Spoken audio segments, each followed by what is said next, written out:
Hello everyone, hope you're all doing well. Who do we have here? Aman is here, 19 male India. Thank you for that. Says I forgot it's Sunday here. You forgot it's Sunday there. It is. It must be, what, 2 o'clock in the morning, your time? Sunday morning. Sammy is here, says hello everybody. I hope you're well. Thank you, Sammy. I hope that includes me as well. 47 male UK, thank you for that. And Bobak is here. That's a Persian name, is it? I mean, many countries could be using it. Says, hi, Mehran. It's Bobak, 22 male Seattle. Hello, Bobak. Good to see you.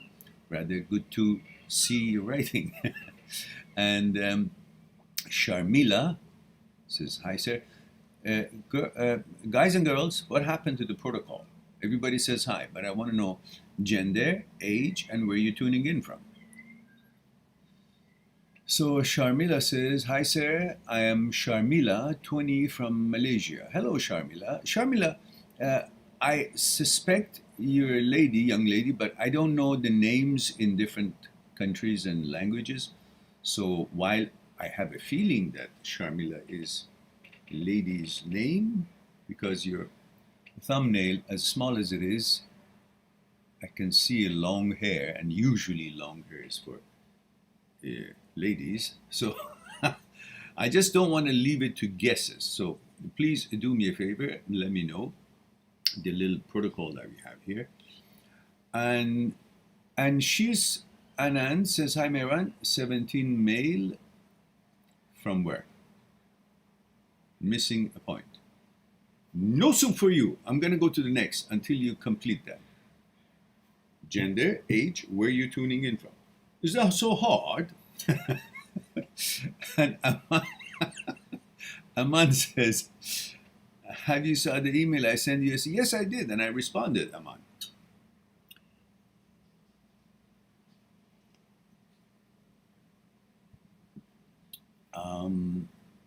Lana says, hi there, I broke up. Lana, what happened to the protocol? Okay, let me say it in a different way. Read my lips, everyone. I want to know your age, gender, where you tuning in from. That comes from the movie, what was it? It was... I forgot his name, a very famous, funny actor in this movie. He was in Tibet and he was in the monastery. Anyhow, getting back to what we were doing here.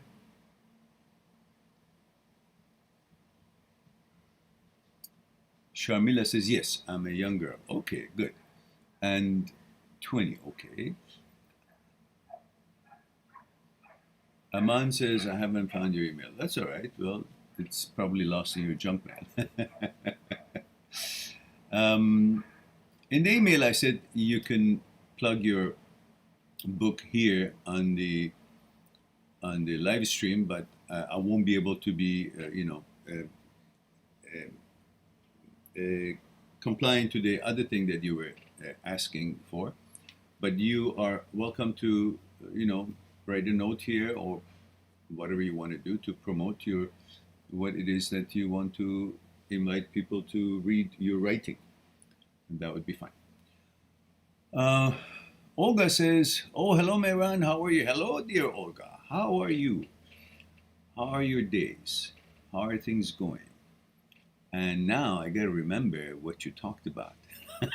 In order to talk about it, I got to read that comment again, because it was elaborate and I had thought it through. Let me see if I can find it.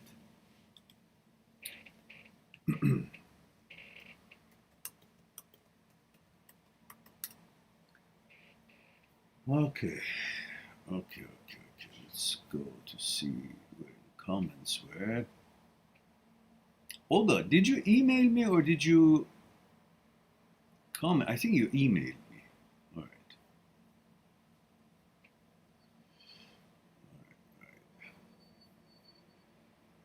find your email.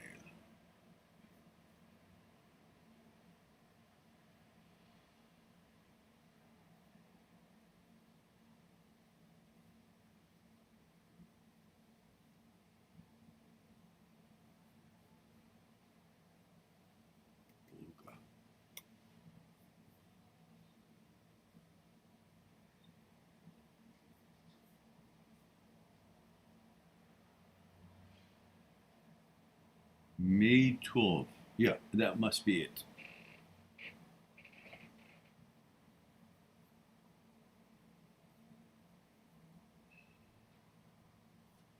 All right.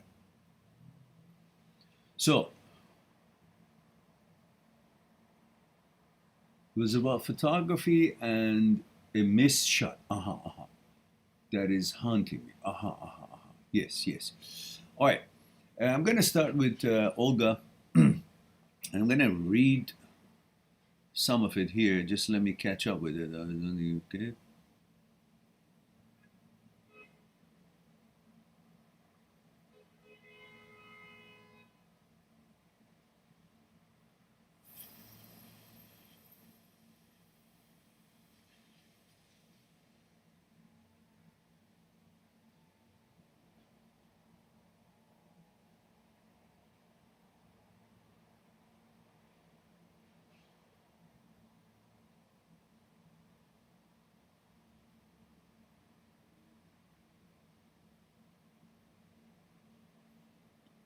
Hmm.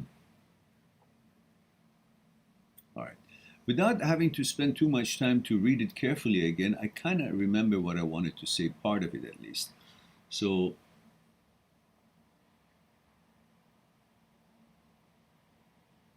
your dilemma, or your um, the fact that it's haunting you, Olga says that she likes photography and she was in a situation where it was a perfect shot of her life. And she just saw that shot come and go, and she couldn't get the camera out fast enough to take that shot. And that missing opportunity haunts her all the time. That she's frustrated, angry, and disappointed. It says 3 seconds later it was gone. I was shocked. It was a scene I always wanted to shoot. Everything perfectly aligned. Light, a man, all the things around, on things he was carrying. It was really like a movie. My dream and my shot can happen once in many years for a street photographer. I had a camera. I was there, and nothing. I'd rather unsee it. I'd rather not look there at that moment. So, it doesn't leave me now, and I've had such experiences in the past as well. And it might sound crazy, but I remember these missed shots years later. For X, one in 2013 and one in 2016, I still see it. But I have many more of those faded away with time. This keeps happening to me. If I had to compare it to something to explain the feelings, I'd compare it to winning a lottery. Knowing that numbers are right, having a ticket, and then the wind or something takes it away, and you have nothing. Yet nobody died, it's okay. Yes, nobody died, it's okay, but it hurts.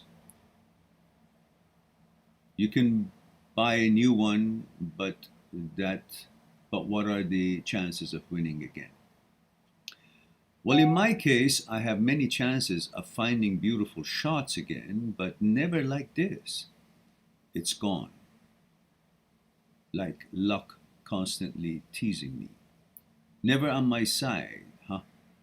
I'm not saying it in all seriousness, of course, because some really awful, horrible, horrendous things are happening to people around the world constantly. But you know what I mean? We all have our own little world. How to stop regretting and how to stop running through it over and over again. I'm like a baby. Bring it back, bring it back. I photographed it in my head for like 800 times already, from different angles. Lol. Geez, I probably sound crazy. Yes, you do. But don't worry, we're all crazy. It's all right. I don't mind. Maybe sometimes I am. Anyhow, so that is what the gist of her email was. How to stop regretting. So I think the main problem here is not the shot, is your outlook of life and understanding of life. That you think, which we all probably think at one point or another about something or other, the illusion that life is a permanent venue. And you're trying to turn this temporary, the whole journey of life being temporary, you're trying to create a permanent situation in a temporary overall situation, framework. You're not upset that you lost the shot. Your inner feeling is about, is my life going to be forever? I love my life. I love life. I want to be here. And life has shown me a few things that was so dear to me and took it away. So you have the anxiety and fear of these moments that appear cannot be frozen and be permanent for you, because you're still hurting from things that didn't go your way. Your grandpa, you loved him so much, I remember. And you couldn't help. You couldn't keep him. It was taken away. When it's always things are taken away from us in life anyhow. My father was taken away in 2011. Your grandpa somewhere else. Many other things, relationships, money, fortune, chances. We're always in pursuit of turning impermanent to permanent. And that's when the suffering starts. Not understanding the fact that this whole journey is temporary, and we're trying to turn an impermanent to permanent in every aspect of our lives. That's the suffering. You losing the shot is not about the shot.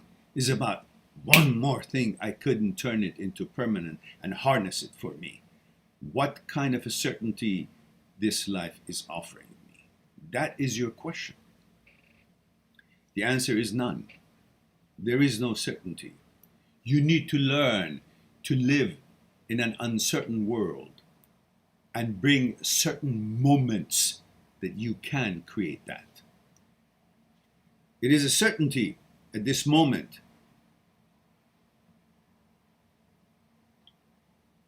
that I'm drinking this tea. Beyond that, I don't know.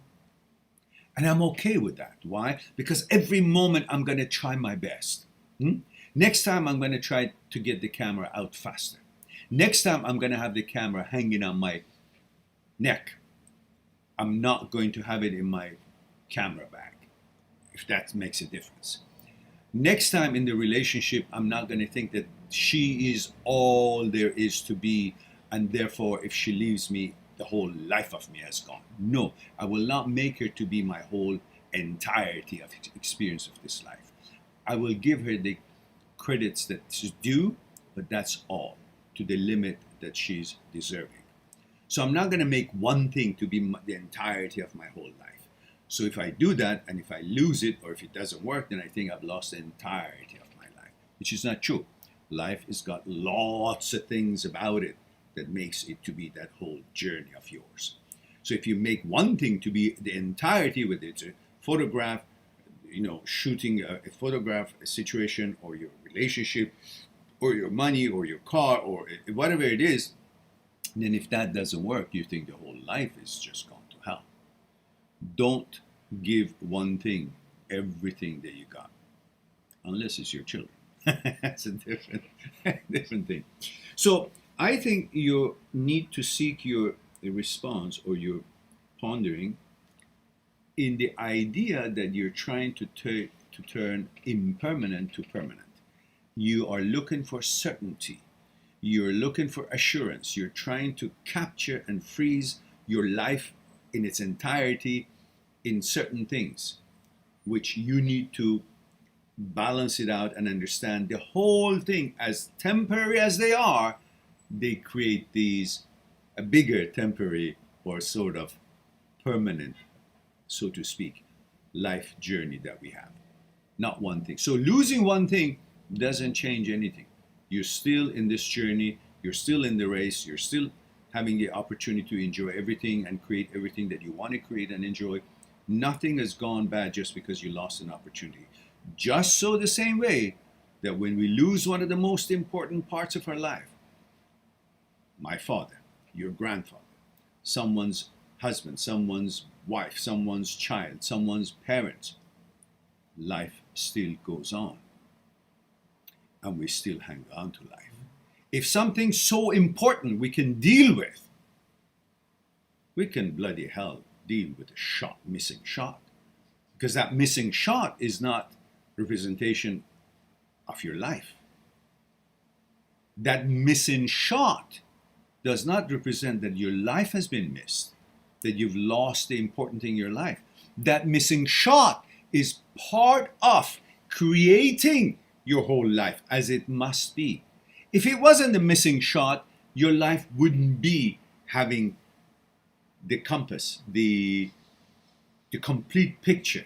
Because in a complete picture, there are missed things, relationships that didn't work, the money we couldn't make, the exam we didn't pass, the shot that we missed, the train that we missed, the aircraft, the flight that we missed, a friendship that we missed, a good deal that we missed to buy, to take advantage of.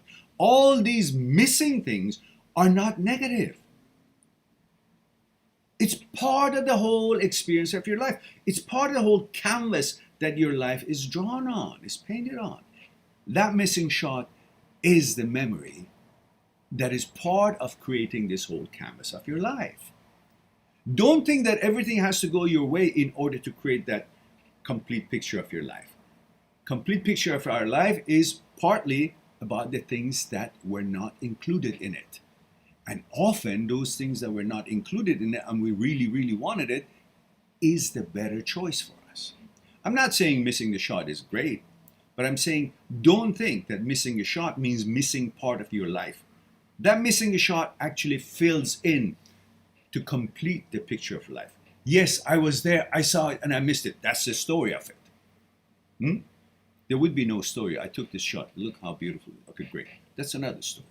So what I'm trying to say is that do not think things that you don't get is a negative, because they lead you to something else. It's a prelude to something else. If you got it, you would have stopped. If any of those shots that you wanted, you've taken it, you wouldn't have learned and know why you missed it. So look at it this way. And most importantly, if you can handle and deal with one of the amazing and most important things that we all experience, losing a loved ones, and we still happen to somehow, in most cases, manage, then you bloody well can manage this. And this should not be anything haunting you, because you're giving more value to an event than you, who you would not experience those events if you didn't exist. So the most valuable thing is you, but you're making the events that you miss is the most valuable thing. Your worth and value is beyond what you experience, yes, yet you're making what you experience to be worth more than you yourself. If you weren't here, none of these would have mattered. Missing the shot, the relationship, this and that, none would matter, because you're the most important thing. And you've lost the sight of the fact that you're the most important thing in this journey of life. Not the shot, not this, not that. Focus on that. You're trying to bring your values, your own personal value, to you through things that you acquire. But you do have to understand the things that you acquire Their values comes from the fact that you desire them, that you want them. So the source of the value of the things that you pursue is actually you. So better take care of yourself and appreciate yourself and give the most value that you can to yourself. And don't look to be valuable by acquiring things because you're the one who gives value to those things. In that case, you wouldn't be missing and being frustrated because you missed a shot, because the shot was not more valuable than you. And the fact that you saw it, you took that shot. You took that shot. The camera didn't. But you think you got to show everything to other people so the other people can vouch for the fact that you got that shot. You don't need a witness for what you accomplish. The fact that you accomplished it, it is. You experience seeing that shot, that's the beauty of life. Every beautiful moment in this life that I've seen, I can't expect to have a shot of it. And there are billions of them. And this is one of those. So, big deal. You can deal with it. I hope that helps. And I hope that opens up your eyes in a bigger pathway than you're trying to measure this journey of life and travel on it. All right.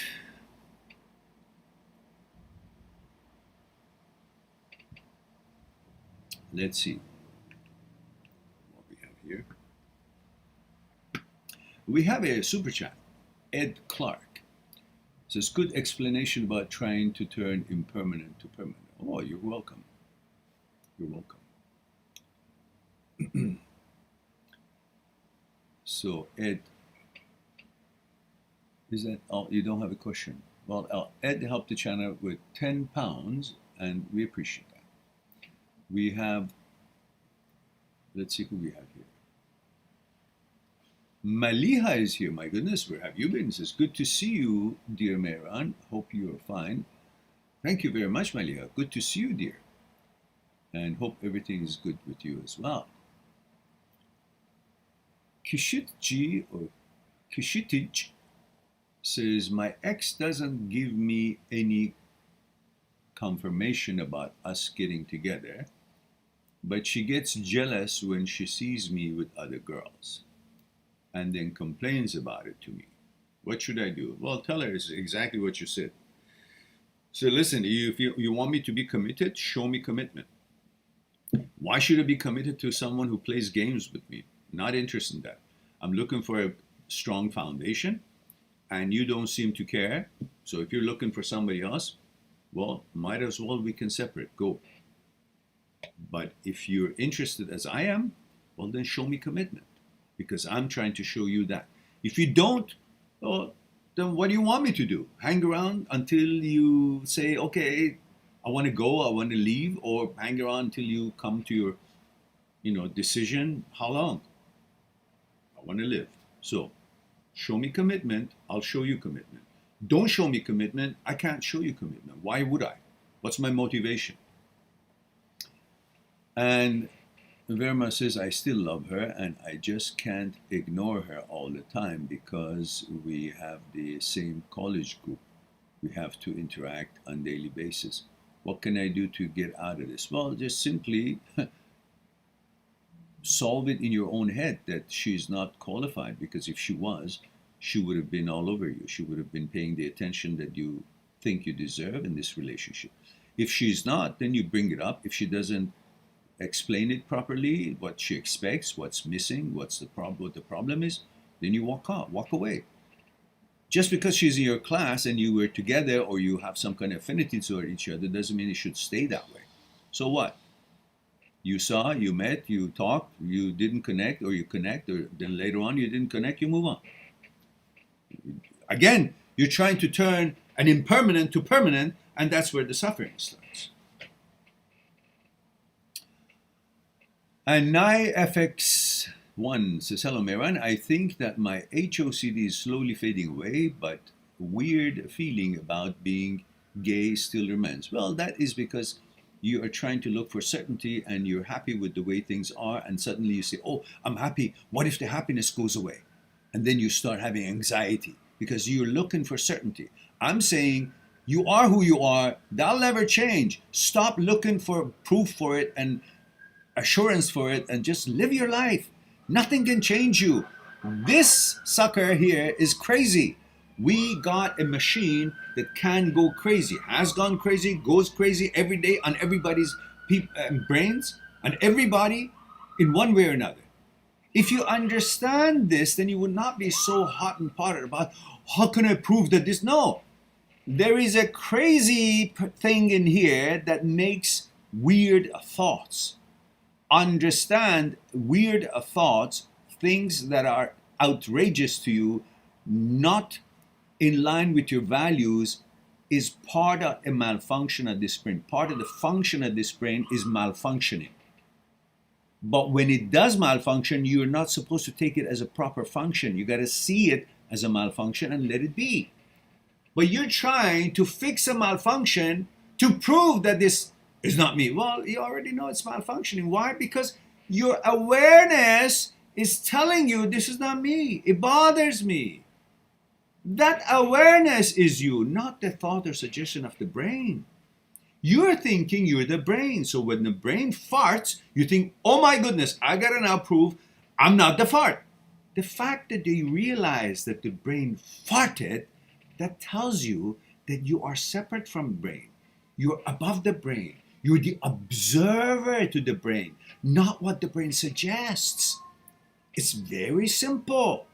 But when you're duped all your life to think that the brain is you, is your leader, is your teacher, is your identifier, is your then you're fucked. Because you have gone to follow a crazy thing and believing that the brain that was added to your existence, mounted on your existence, is overriding the existence. You were here millions of years before this brain was added to you, only 40,000 years ago. And you're thinking that this brain is you, but you, who existed before you get this brain, is suddenly not there, waiting for the brain to tell you who you are. So when the brain fucks up, you're supposed to say, okay, that's part of the function of the brain, to fuck up. But me, I'm the owner, I'm the observer, I'm the mechanic, I'm the awareness. It was reported to me that the brain made such suggestions, which is contrary to my ideas of my values, to my beliefs, it's not in line with my values. Therefore, the awareness is reporting it to me. If you were the same as the brain, if you were the brain, why would anything report it to you and make you aware of this contradiction? Is because you're not the brain. So when the brain suggests to you that you're gay and you're heterosexual and you want to be heterosexual, you've always been heterosexual, that's your choice and your inclination, then you become aware of it, that there is a contradiction. The fact that there is a contradiction recognized, it simply tells you that's the brain, this is you. What the brain suggests and says got nothing to do with you. That's a malfunction of the signaling system of the brain. It's got nothing to do with you. You are you. Brain is the brain. Brain is an apparatus, is an organ, like your intestine. Intestine gets into diarrhea and you have no qualms about it. This is diarrhea, no problem. You understand it. You clearly see it. And you go try to fix it, help it to get well. But when the brain suggests something, it's another organ. It's fucking up. Suddenly say, oh, it's just like saying, oh, diarrhea. Maybe I've always wanted to shit like this. I didn't know. That is me. That diarrhea is me. No, you don't say that. It's clear to you. This is out of your normality for you. That is not how this organ is supposed to work or suggest or function. And you're clear on that. So be clear on, brain is also an organ. It can fuck up. And when it's doing that, it's so powerful that it just makes you think that it's actually you. And all these are in the form of awareness comes to you. That's why you rise up and you try to debate with it, have a conversation with it, and exchange energy and interchange and be frustrated or find for solutions. That tells you this suggestion has got nothing to do with you. It's got to do with the brain. And deal with it that way, and you'll be fine. And watch the other videos that I've put in there, and you'll be fine. Educate yourselves about your brain. The brain is not you. You're not the brain. Dr. Schwartz, in his brain lock, Dr. Philipson in his videos, Dr. Jan Weiner in his videos have all educated us and have helped us to understand how the brain works and how it malfunctions. Be aware of it. You are the awareness, not the brain, not the kidney, not the liver, not the ass, not the intestine. You are the boss that owns all these, and all these faculties can go wrong.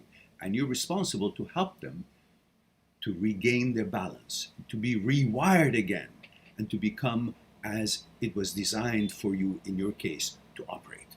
You got to help it out. So look at it as a sick puppy that needs help. Help it. Don't believe it. All right. Okay. Who do we have here? Beetlejuice is here. Says, what? Says, hi Maron, every time my HOCD goes away for 2 weeks and comes back eventually. Well, you get a cold. It's like telling me, Maron, I got a cold 2 weeks ago, but I got a cold, 5 months ago as well. Why didn't it stop? Why did I get it? It's a cold. Yeah? It's like a virus. It comes in and goes out. You deal with it. It's not supposed to, I got a cold, then I'm a cold, then it's always going to be, then I'm not who I always was. No, that's a temporary thing. And it's a malfunction of your physical body. It gets some kind of bacteria or virus and it reacts to it. And other organs have different kind of malfunction. So it goes away, comes away. You're not supposed to be at the mercy of, it goes away, should stay away, otherwise I'm doomed. No. You're supposed to educate yourself to know when it shows up, how to manage it, how to see it, how to help it, and understand there's a sick puppy that you got to help it. Not that, that means I'm this. No, it's not true. Educate yourself. All right.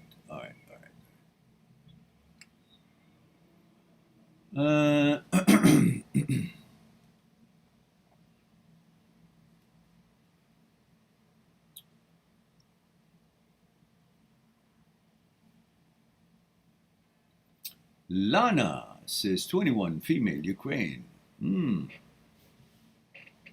Очень приятно. Well, good to see you all here. So who do we have that I've missed to say hello? Lana says, hi there. I broke up with my... Lana, 21, female, Ukraine. Okay. Lana says, hi there. I broke up with my boyfriend around 3 weeks ago. And I can't touch myself without thinking about him sexually. How can I stop that? Don't. Enjoy it. What's wrong with that? Many of us have ex-girlfriends, and if we need to, do the nasty, then who comes to our mind? The most recent girlfriend that we had. And this is how the brain works. If it comes to your sexuality and you were in a relationship and your girlfriend left or your boyfriend left or somehow it didn't work out, when you get handy and randy, the most recent girlfriend or boyfriend comes to your mind. That's how it works, because that's the freshest experience in the hierarchy of your memory. Therefore, the access to it is overshadowed. It's the most fresh emotion, whether fictitious or real. The emotion that is activated in there is what comes to your mind. And so if it's appropriate for you, enjoy it until you get into another relationship, and then that becomes the focal point of the brain, because these are all brain's work. If it was up to you and you had the choice and you don't want to think of the guy, then you wouldn't. But it's the brain's mechanics. So eventually you'll find somebody else. Obviously he left you rather than it being your choice. I think that's probably the story. So enjoy it. That's all.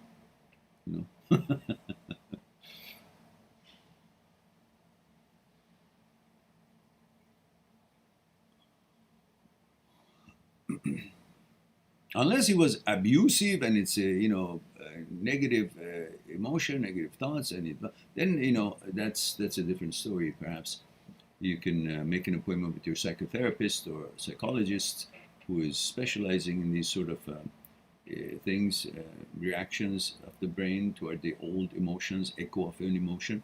Or you can, if you like, make an appointment with me on Skype, mind@seekstruth.com. Make an appointment and we'll discuss one-on-one on Skype what's concerning you.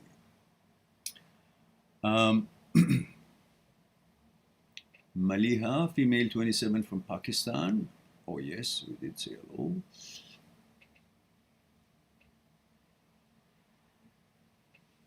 Sharmila says, I have been getting better from HOCD, then suddenly I relapse.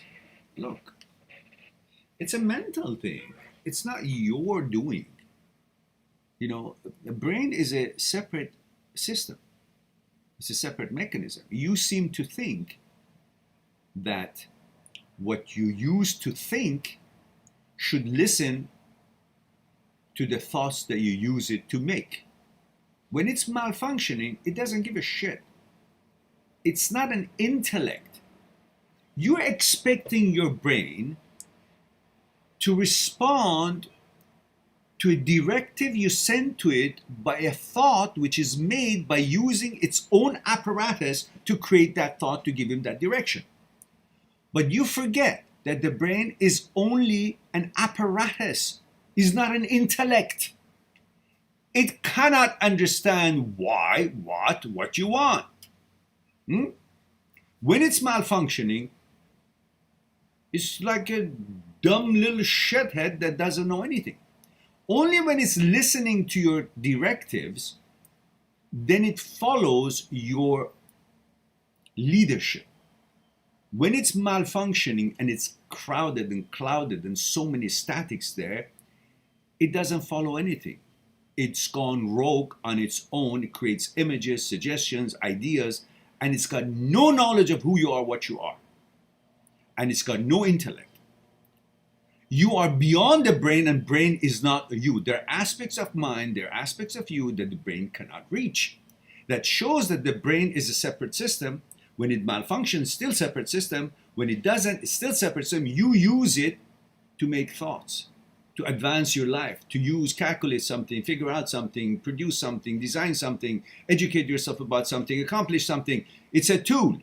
But it itself also has its own production of thoughts. Its job is to make thoughts. It's a lot more elaborate than that. I can just make it in a short, discussion here.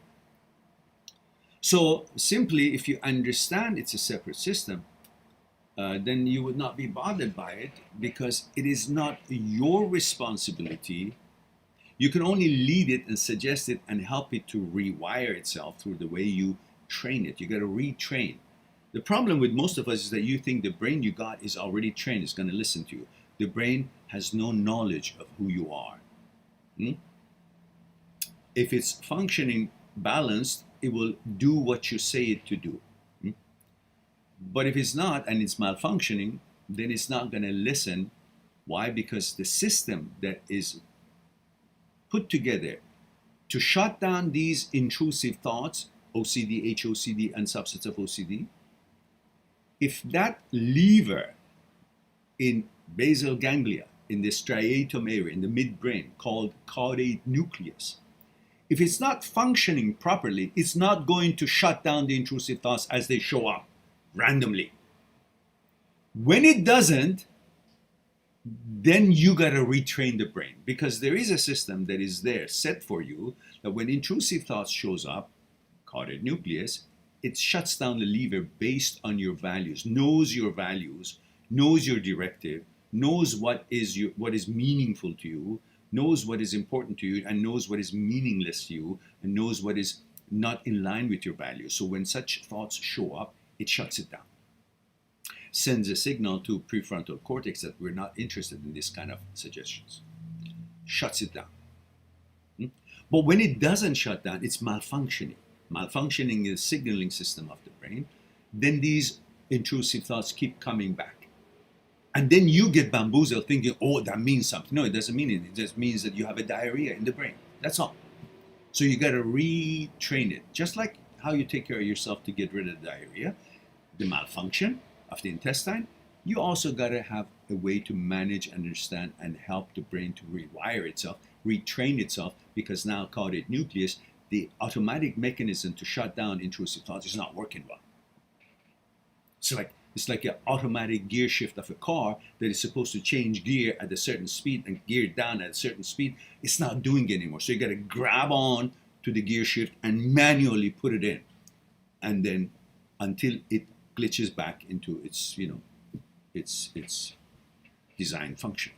Same thing with your brain. When it's malfunction, you got to teach it. And how? We've talked in other videos, and there are psychotherapists famous in the world that have talked about it, and the videos are, the links of their videos is in the description of my videos in the two playlists, Intrusive, Transient, OCD, HOCD, Negative Thoughts, and in a very, very helpful playlist I have called Intrusive, OCD, HOCD, short videos. None of them are short, but that's how I get you guys in there.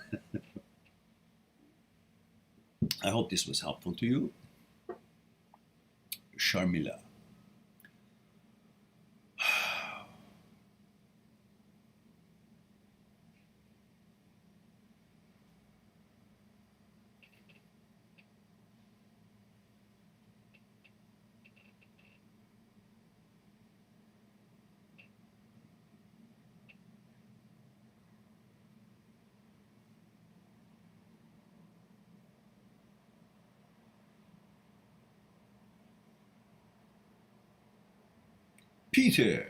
Peter E says, hi, Peter 38 Malta. Hello, Peter 38 Malta. Says, I recently moved here looking for a new job and could only stay with my ex. Ooh. Although she's helping me, she has become extremely cold and distant. It's awful and very hard to deal. She wasn't like that even after she broke up with me, but recently changed to like that. Well, because you're there cramping her style. She's trying to make a life for herself, maybe look for a new boyfriend, and you're there helpless in a way because you don't know the way around you maybe. I don't know if you speak the language or you don't. I don't know how the situation is, but somehow you need her. So she feels she's more intelligent than you are, more capable than you are, because she's got it all together. Maybe she has a job and all that, and you don't. So you look inferior in her mind as far as a boyfriend material. And nevertheless, you told me that it's already X, so what do you expect from her? Obviously, she's giving you a hint that you should move out because she's not comfortable. Because maybe she wants to have a date, maybe she wants to go out, but she can't do any of that because you're there. If you have your own job and your own place, maybe you still can be friends with her and she would be more interested too because you will look independent. Right now, with the problems that you guys had or didn't have, you separated your exes off each other and now you don't have a job and she doesn't look at you as someone that she can rely for any kind of a provision or any kind of a future or any kind of a help. She's helping you, and so there should be an end to it. So you need to understand that your welcome period is over, and takes any kind of job that you can and move out from that from her place so she can have the freedom that she wants. Then if you want to have a friendship with her, maybe that could be possible once you seem to her that you don't need her. This is what usually happens when you start needing your girlfriend. The girlfriend loses interest because the girlfriend itself is hoping to have someone to lean on, and when she sees that you're leaning on her in a way, she doesn't get that kind of a feeling she likes to get from a man. And if she's your girlfriend already and committed in a committed relationship, well, she should understand that life has ups and downs, and you're not there just to please her or take care of her, and she's supposed to also take care of you and be understanding of the challenges of life. But if she doesn't have that character, you can't help it. It's her right, whatever she wants to do. But you don't have to linger there and then kind of be treated the way you are. But anyhow, focus on the good that she's doing for you. She took you in, she's helping you out. What else do you want? What do you want? She's cold. What do you want? What? What else do you want? She gives you food, she gives you a place, she's there, she's helping you as a shelter, or I don't know, whatever guide you want. But now you want sex, or you want her to cater to you as you were a boyfriend to. Be reasonable. You barged in her life, and she's doing what she can. Now, what else do you want? She's cold. What do you want? Hey, honey, wonderful that you're here. I can't have a relationship. I can't go. You're not providing anything. But here, do you want to have sex? What do you expect? Be reasonable. Go on. Get off your ass and go make things happen and move out of there and be your own man. And then you'll see, girls will treat you differently, including her. Ross says, like me, as much. What Ross says? Hi, Mehran. Good to see you. Good to see you, Ross. Male, 32 UK. I'm working in a town which very few young people are there, and I am pretty lonely. I thought I'd be with a long-term partner by now. Why? There's a time clause in there somewhere that I didn't read? Anything in the small prints? Who told you that? I thought I'd be with a long-term partner by now. There is no one on the horizon, and women don't. Well, look, as much as I love you all, I don't run a dating site here, so I don't know what to do for you. God damn it, get off your ass and just search where you should be searching. Can't find him here. And Kishitich Verma says, thanks for the advice, Mehran, with the heart. You're quite welcome. And Beetlejuice says, how can you tell if the HOCD thoughts are coming from the brain and not from you? Well, if it did come from you, you wouldn't even ask this question. You'd be out there enjoying yourself with whatever it is that you think you are. But the fact that you're aware of a contradiction, simple enough. That's all you need.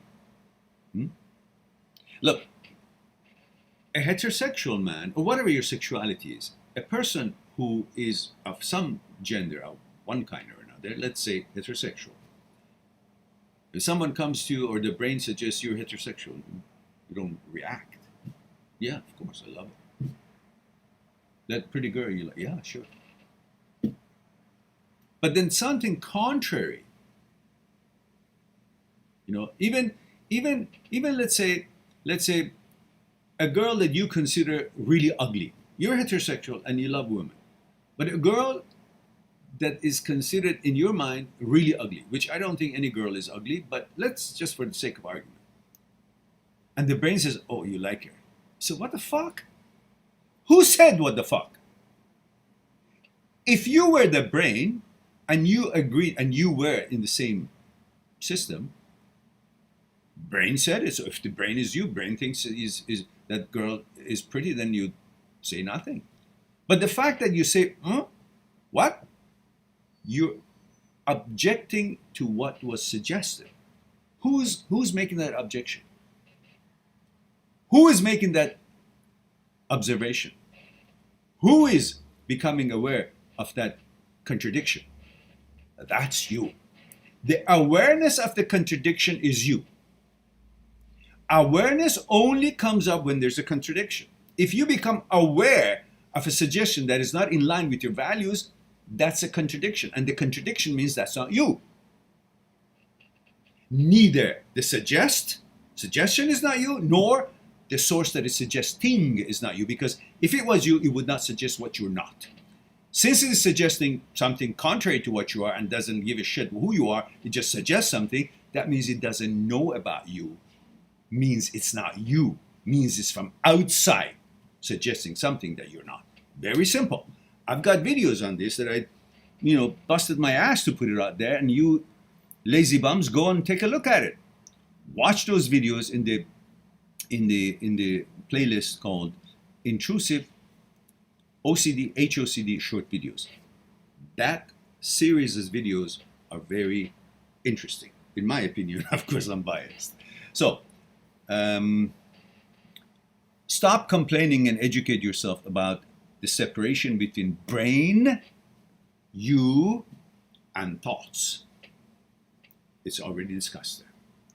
The whole freedom from mind, freedom from thoughts, freedom in life is right here in understanding the separation between brain, you, and thoughts. It's not the same thing. Even thoughts are different kind. There's a thought that you use the apparatus of the brain to create that thought because of you, what you want to accomplish and advance and learn, educate, calculate, figure out whatnot. And there are thoughts that is made by the brain. It's got nothing to do with you. And it does that 80, 90,000 times a day. So, brain is a separate system. You're not the brain. Brain is not you. You're a separate system. And thoughts are different kinds. The one that you choose to create using the apparatus of the brain, and the ones that the brain constantly creates, and you're supposed to be judging those thoughts that the brain creates to see which one is useful, which one is not, and should never see the light of day and fall by the wayside. All right. Roy says, "Hi sir, I'm 36, female from Maine. I don't know why,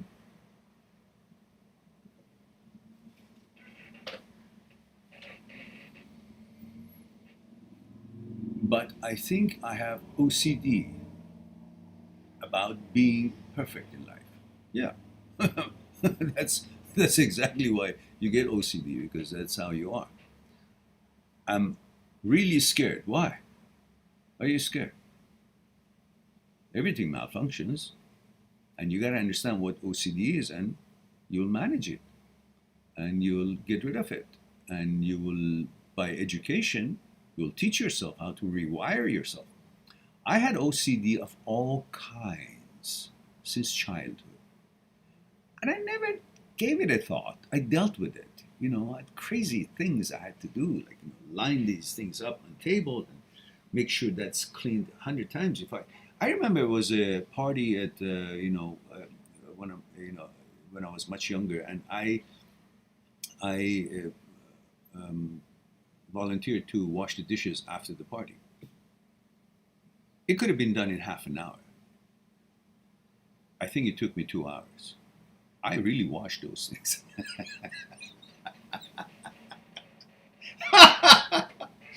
That was one. Obviously, it's OCD. There's nothing else. You don't need to wash the damn thing so much. If it touches it, I gotta wash it again. Washing my hands. Checking the oven before I leave. Checking the door if it's locked, even though I know it's locked. Turning lights off. And through childhood, I did all kinds of crazy things. Why? All comes from our propensity and interest to secure a psychological security, which is never going to be found. A human being can never reach psychological security, but it's in pursuit of it all the time. To bring assurance, certainty. My mother would not die. My father would not die. I love my life. I love my father. I love my mother. I want this little life. I like to go riding horses. I like to play tennis. I like to go to school. I like to play football. I like all these things. In my little world, how can I protect it? How can I protect it? I want them. I want to protect them. I don't know how to protect them, so I'm going to make a deal. With what? With some kind of a watcher that I've created out of my own thoughts. That if I touch this 50 times, I create a balance that somehow, something, some energy in the universe is now balanced and is going to allow these things to continue and protect my father, protect my mother, protect me. So I can pass my exam, so I can, ride that horse, so this horse wouldn't throw me down. All these uncertainties and lack of psychological security moves every one of us toward superstitious, OCD behavior, things that we think it could make a difference invisibly. All because of the security, needing to be secure, physically or psychologically. So OCD is something that is to do with the mindset and the mental need for assurance, security, safety, which we have pretty much no control on. There's so many elements out there that could be detrimental or negative toward our well-being, and we have no way of knowing it. So we kind of go, that's all our little brain can understand, especially at childhood. So much insecurity and fear out there, anxieties. So we end up creating this kind of little world that I feel secure if I do these things. I've convinced myself that if I touch this thing 5 million times, I'll be safe. My mother, my this and that, so forth, my father, you know, all these things. I could score in the soccer game, in tennis I will win, or this girl will like me. All these are the needs, psychological needs that we have, and we fall into creating some kind of a fictitious way in order to make it happen, at least to believe that the contrary would not happen, to feel safe. It's all about safety. It's all about safety, fear. And turning impermanent to permanent, looking for certainty, looking for permanence. And it mostly comes from the people who are perfectionists. They love their life. They want things to be as good as they are or even better. They're good people. They want to get rid of things that is nasty to family, to themselves, to other people. And that's what it happens. And I've explained OCD in many different ways in the videos. Just search for them. There are over, I don't know, 3,000 videos on this channel. Just search in the search engine, whatever the word that describes what you're looking for. You'll find, there's pretty much a good chance that you'll find a bunch of videos on the topic that you ask. About relationships, how movement of the mind, consciousness, thoughts, fear, desire, ego, order, mechanical process, things to do with OCD, HOCD, things to do with, how you function when you break up, how to move on. All these things are there.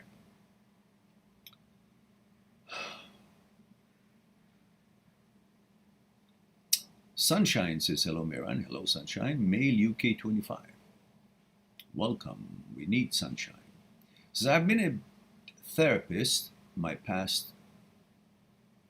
I have been a therapist. My best friend Jake suggested. You have been a therapist? He tells me stuff about Jake has said to him, whether his name comes up during the conversation. I feel uncomfortable and paranoid he will tell Jake about what I told him during our therapy session, what to do. I'm not quite understanding. You have been a therapist, you are a therapist, or you have been to a therapist that your friend Jake suggested. And you're worried about the things that you told the therapist about Jake that he might reveal to Jake the stuff you said to the therapist about Jake, right? Is that what you're saying? Well,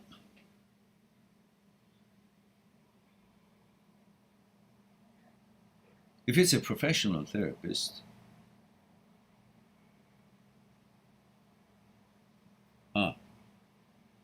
yeah, maybe he's been seeing it. Okay. Probably Rory, that might be right. So, if he's a professional, he would not divulge that to Jake. But if they're friends,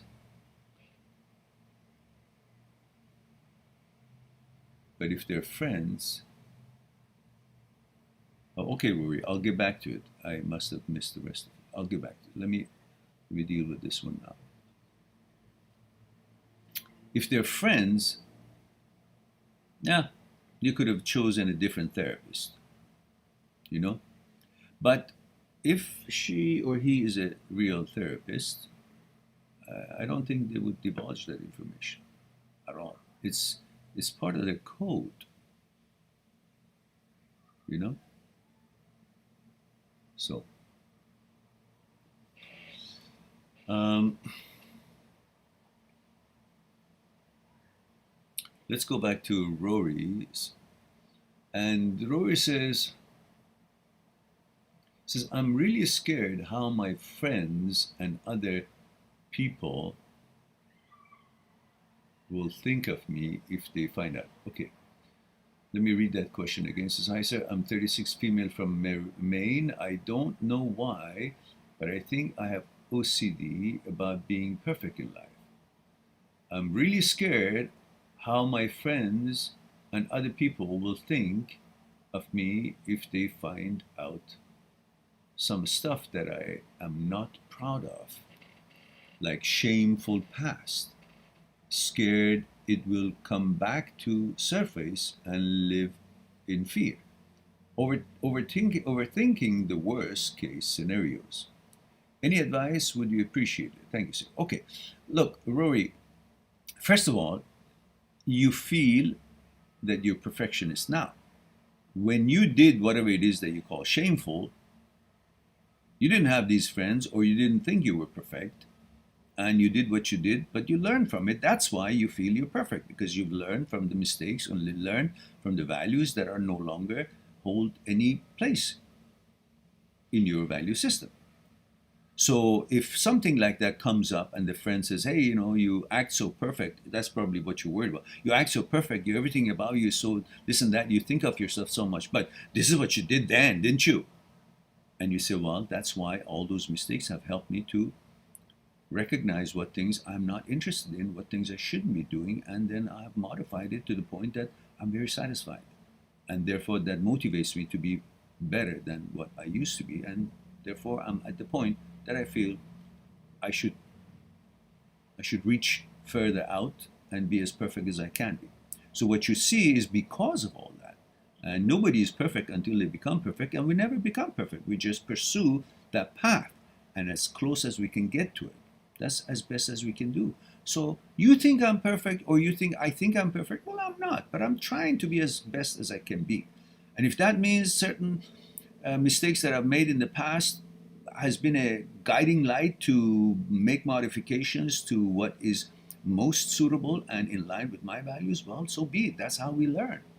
Otherwise, how could I have learned anything if I didn't make a mistake? Have you not made a mistake? I mean, talk to me about mistakes when you have been free from mistakes yourself. I haven't, but I'm trying to be my best and be better than myself, better today than I was yesterday.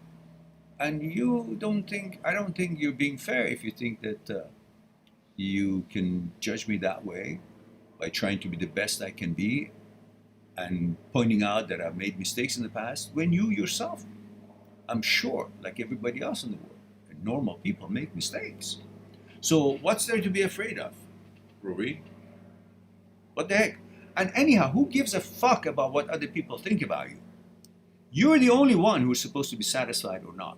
You're the only one who's supposed to see if you measure up with the values that you hold dear or not. You're not living for other people, and if you are, stop. Live for righteousness, live for what you believe, live for your values, live by the power of your vetoes and choices, not the suggestion and thoughts and images of what other people paint for you or suggest to you, or even your brain does. So that's what I have to say about that. Anything more, guys, you can always go on my site, mindthatseekstruth.com, mindthatseekstruth.com, and make an appointment on Skype. You make an appointment for 1 hour, I'll add another hour to it on me, and we'll have 2 hours. Plenty of time to explore one-on-one on Skype what's concerning you. And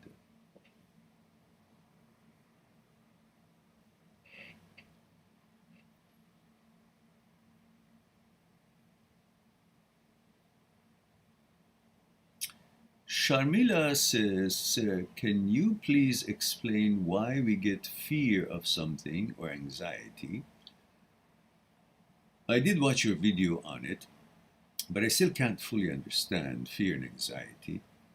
Would like to know about it. Well, depends on really what it is that we can go deeper into it. But generally,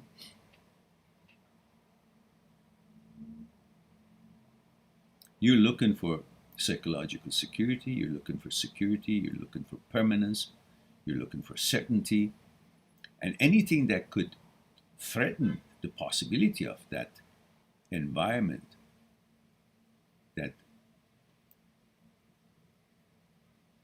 protected cluster of with certainty and assurance and psychological security and physical safety, anything that can threaten that brings you anxiety. And then the brain, the negative side of the brain, catches on to the idea of uncertainty, idea of threat and danger, and runs with it like crazy and creates more and more images and thoughts that you can think of it as an actuality. Why? Because when the brain is as powerful as it is, creates some kind of an illusion or suggestion, the brain itself doesn't understand the difference and the separation between actuality and virtuality. The actual reality to the brain is pretty much no different than the virtual reality.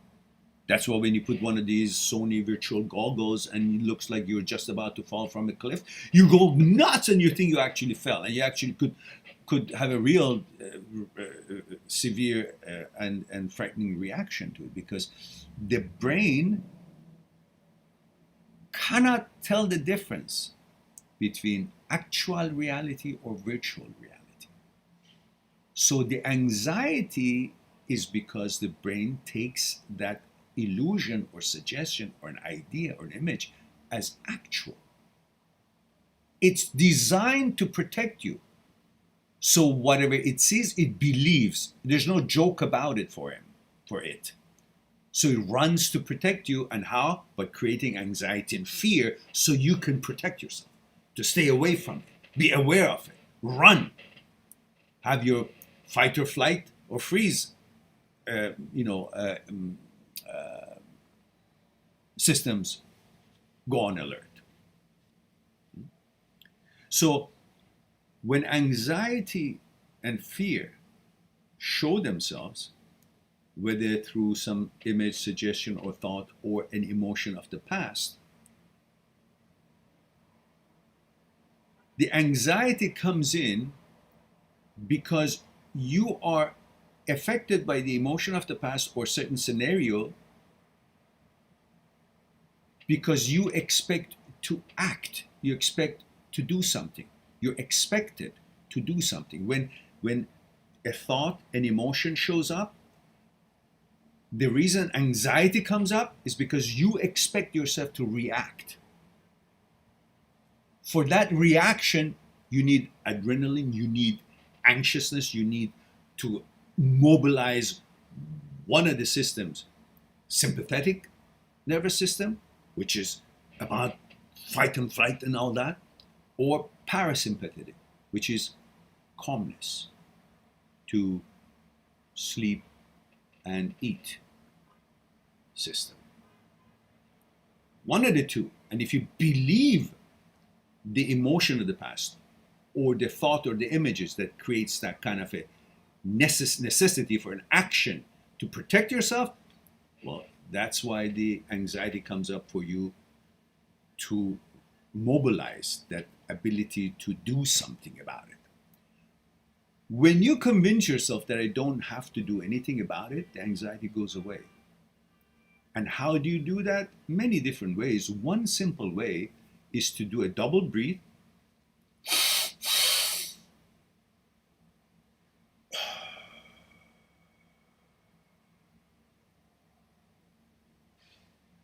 That kind of jolts you out of the anxiety mode. When you double breathe, not one breathe, that's when you're using parafacial nuclei system of breathing, which is different than the pre-Butzinger complex system of breathing, which is the normal breathing. Long or short, that's pre-Butzinger complex system that regulates your normal breathing. But breathing, as involuntarily as it is one of the perhaps the only system that you actually can manipulate it using a different system of breathing that we all have, parafacial nuclei, which allows you to breathe differently when you cry, when you laugh, like you crying. This double breathing, it's not, pre-Butzinger complex system. It's the paranuclei, parafacial nuclei that is helping you to re-regulate or change, modify your breathing rhythm. So when you do that, more oxygen come in and more CO2 gets out, and it gives you a bit of a shock, like when the psychotherapists give a person who's in depression electric shock to get him out of the rot that is created and gone in deep. It kind of gives him an opportunity to come out and see hope. And with this kind of a breathing that I explained, you're pretty much doing the same kind of a shock without the electrical thing. And you push yourself out of that depression and anxiety and fear, bring yourself to reality. Because most anxieties and whatnot is based on thoughts and emotions of the past, which they don't really exist. But the echo of it exists in the brain, in the memory.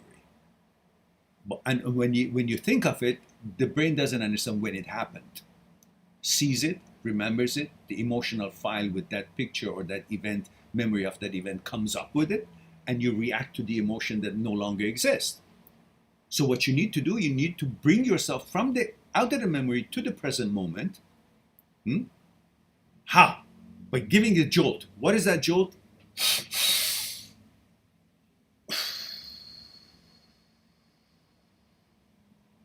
If you all do this right now, you will know what I'm saying. I want everybody right now to do a long breath and another breath on top of it, hold for a few seconds, and then slowly let it out. I want you to do that. I want to tell you something about it. Do it. I'll have my tea. You do it.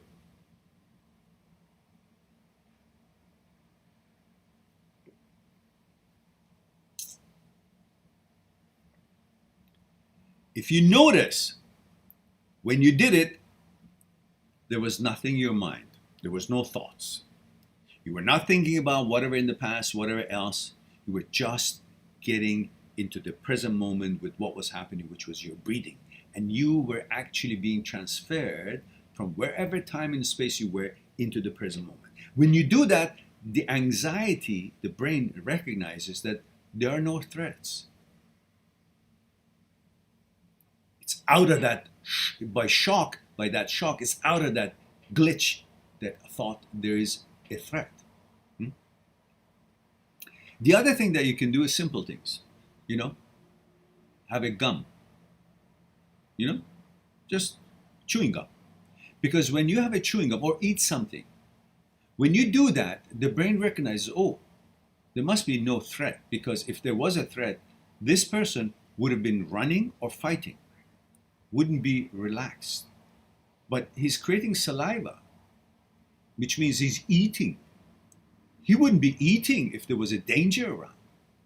So subliminally, the brain indirectly gets a notion and the message that there are no danger because the owner is eating, having a gum. Saliva is there. Eating only happens when the animal is not in fear. Animal doesn't stop smelling the grass or grazing grass when something is behind it, a lion is attacking it to tear it apart. It only does when it's in the parasympathetic mode, which is when it's relaxed, eating, sleeping time. So you create that by having that gum to create the saliva, to let the brain know, hey, idiot, relax. I know your job is to create anxiety for me so I can take care of myself and protect myself, be alert all the time. But fuck you, relax.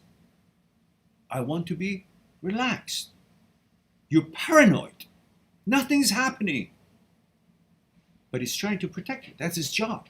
That's why you're the boss and you control and choose and veto the suggestions it makes, the feelings and emotion it tries to instigate in you by judging these, not following it and reacting to it. So when you do that, the desire to react to that emotion will go away, and therefore the anxiety will go away. Because the anxiety is there because it expects a reaction, an action to be made.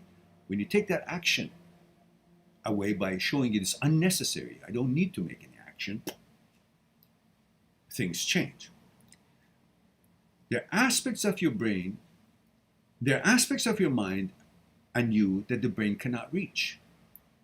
And you can see that by neuroscience and neurosurgeons, famous world-known neurosurgeons like Dr. Speary, Dr. Penfield, Dr. Owen, Dr. Libet. These are all, with their experiments in neurosurgery, they have proven beyond the shadow of the doubt that this idea of brain not being able to reach the mind, the brain not being able to reach you, that you are beyond the brain, you're on top, you're the boss of it all, it doesn't just come from the Aristotle time 1,000 years ago in the philosophical opinion of the dualism. It comes from neuroscience and neurosurgery in the modern times. They've proven it. That it's not all atoms or void, nothingness or something. No, there is something beyond that. And for that, you need to watch this video of mine. It's a bit lengthy, but it's a very good, in my opinion, I'm biased, of course.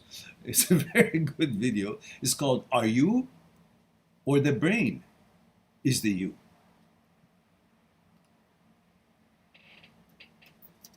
I'm going to put the link up there. There it is. The name is HOCD, Are You or Your Brain is the You?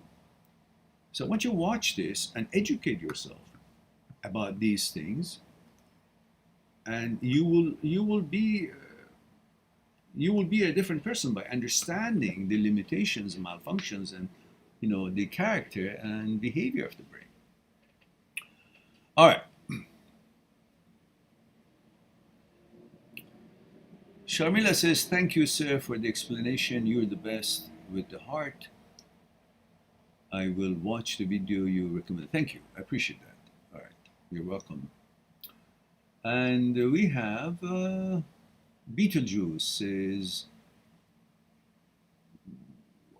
where is Beetlejuice? Says,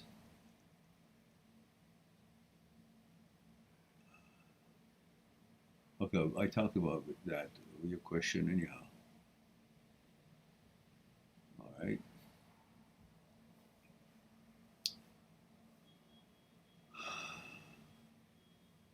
So Rory, I think I did answer your question. Yeah, okay, she says thank you. Petite Man is here. Hello, Petite Man. How are you? It's been a long time. He says hi with a bunch of hearts. Thank you for that. And Emo says, I don't have any money for any appointment, I'm afraid. Did you answer my question, Mehran? Sorry, I was in the bathroom. Oh, well, listen, I don't know. I don't know what your question was. I answered any I could see. Yeah, these are the same questions that I've answered before, Emo. You're not reading or listening or pondering on anything that I'm sending. You keep repeating yourself, and every new scenario that happens, you go back to the same original question when that question has been asked several times and I responded to it elaborately on different comments that you can go back and read the same. These questions all have the same answers that I've given before.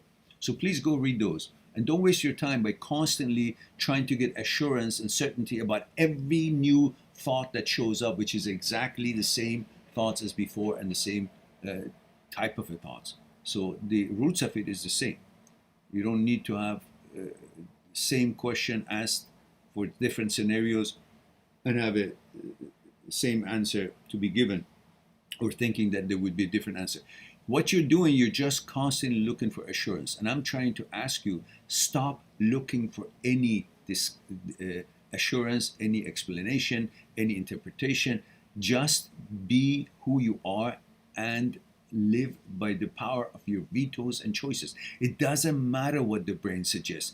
What it matters is what you veto. It's not in line with your values. What you choose to bring into your values or act on it, doesn't matter who in the street says and suggests something to you or your brain suggests something to you. You treat them the same. You tell the person in the street who is suggesting something that is not to your liking or to your approval, say fuck off, and you just simply, to your brain, you simply ignore it and go by your business. Or the same thing with this person out there. You just go by your business, you pay no attention. Ignore what you don't approve of, and they will eventually learn not to show up.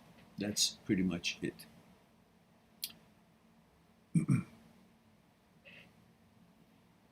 The rest of your questions are all answered, and you don't need me to answer them again.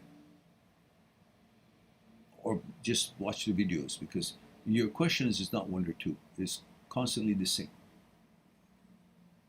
There's nothing I can do to make you stop your brain making thoughts. You gotta let the brain make thoughts, just ignore them. Don't put value on them. Don't try to prove them wrong or right or anything. Just ignore. There's so many roads in the world. You choose a world, you choose a road on your car to travel, and doesn't matter what else shows up as a advertisement on side of the road. Don't deviate from your road to go to this or that location as it's advertised on the billboards as you pass on the highway. Just continue your road.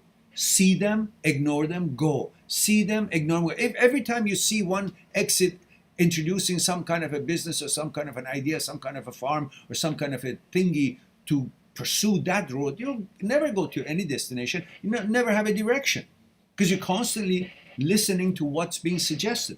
I'm saying don't listen to any suggestions.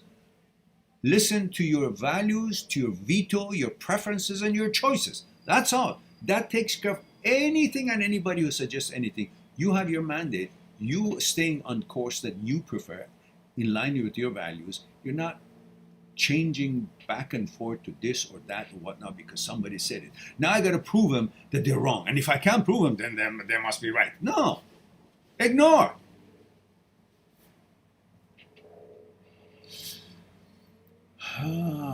NYEFX says, thank you, Maron, for a great explanation. I don't know what the question was. I forgot now, but you're welcome. Rahul says, sir, I think you are suffering from loneliness. Really?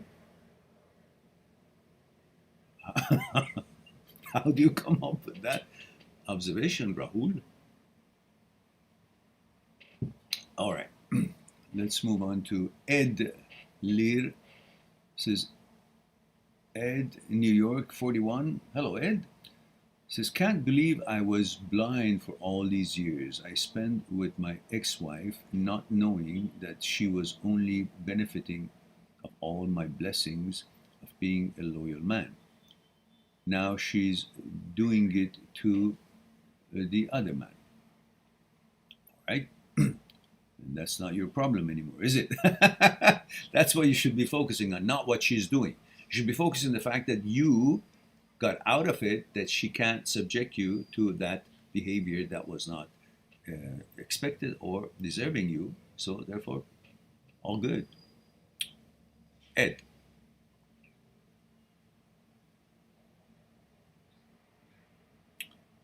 And Sharmila says, thank you so much, sir, for the explanation. Yes, it's helpful. Okay, great. Great. All right. All right. What else do we have here?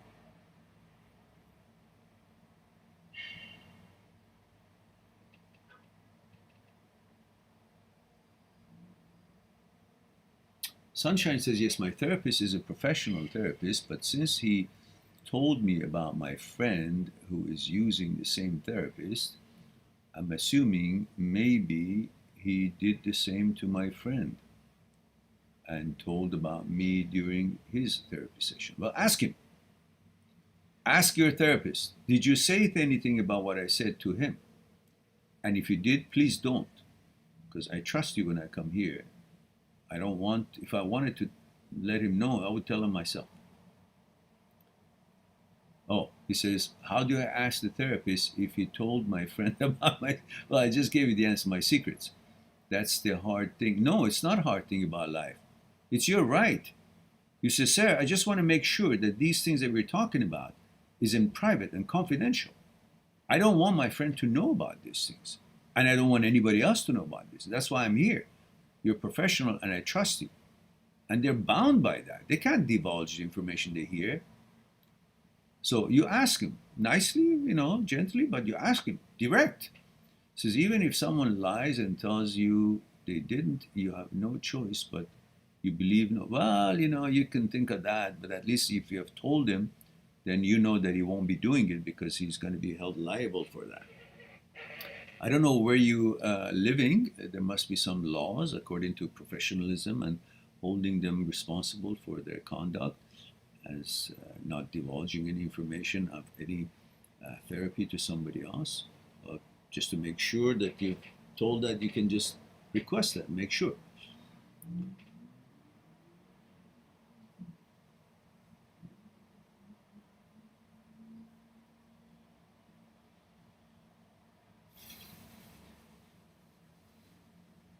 He says, but why did he tell me about my friend's issues? Well, maybe that issue was something that it was not detrimental to your friend and it was helpful to you, and maybe your friend has okayed it. You don't know, but ask the guy. Says, look, or you can talk to your friend. Says, look, this guy is telling you everything I'm telling him because he's telling me everything you're telling him. Maybe, I don't know if that's what you want to do or not, but that's possibly. So, and Sharmila says, wow, sir, I did it. It calmed me down. Yes, it does. The double breathe is very interesting, which was discussed and brought about to the public by Dr. Huberman. And he has a podcast, he has a discussion on neuroscience. He's a neuroscientist.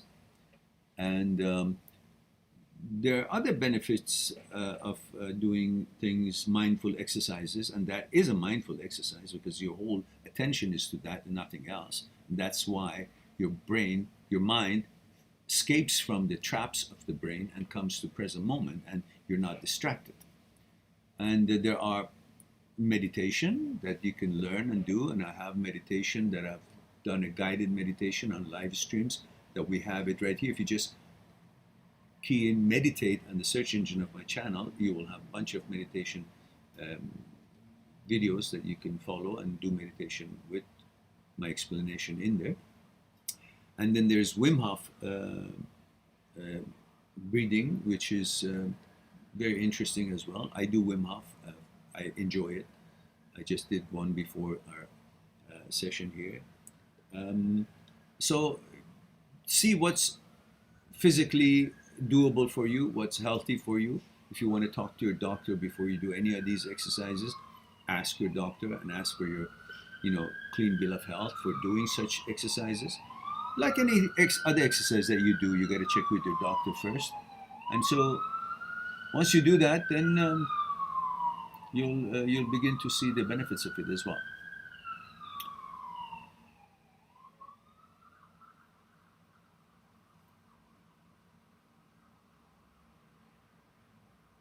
Visauradi 2212 says, hello uncle, hello there.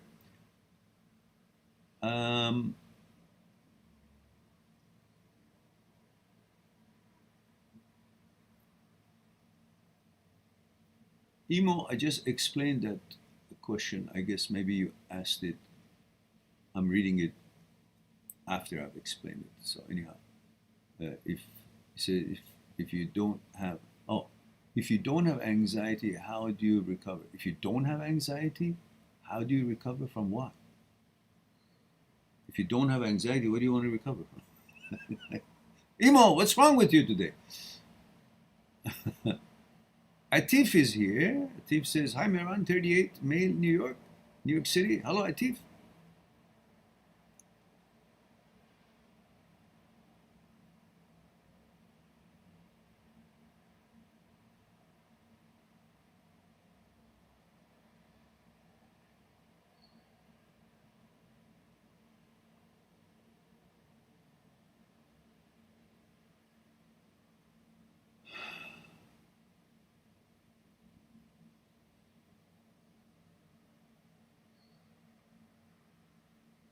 One is asking a question. I don't remember what you're talking about. Maybe give me the video. I don't understand what you're talking about.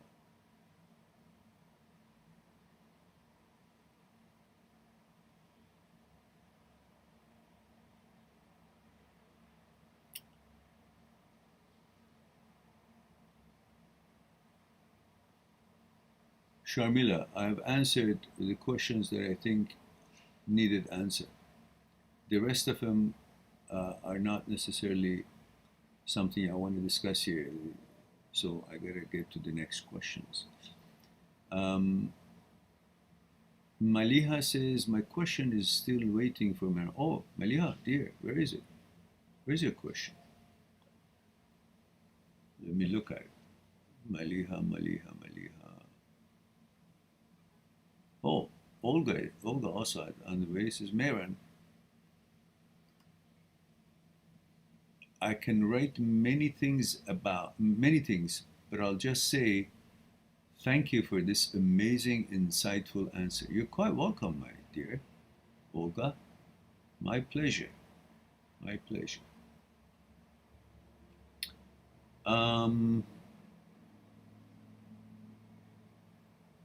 Nova says, hello, Mehran. Why do people put so much significance to their thoughts? Because they think their thoughts are coming from them. They think their thoughts defines them. They don't understand that those thoughts that they show up, 80, 90,000 of them daily, it's not theirs. It's manufactured by an entity called brain. It's got nothing to do with them. They're the one who's supposed to be judging those thoughts if they're useful or not. That's all. You're the selector. You're not the thoughts. Thoughts don't define you. It doesn't come from you. It's got nothing to do. It's a separate system. And if you don't realize that, then you're always stuck in the vortex of the nonsense that the brain constantly puts out. You know how many thoughts a day the brain puts out? 80, 90,000 thoughts a day. You're not going to prove every one of them wrong or right. You're not going to have time to spend to prove it this way or that way, or argue with it or debate it, or waste of your energy.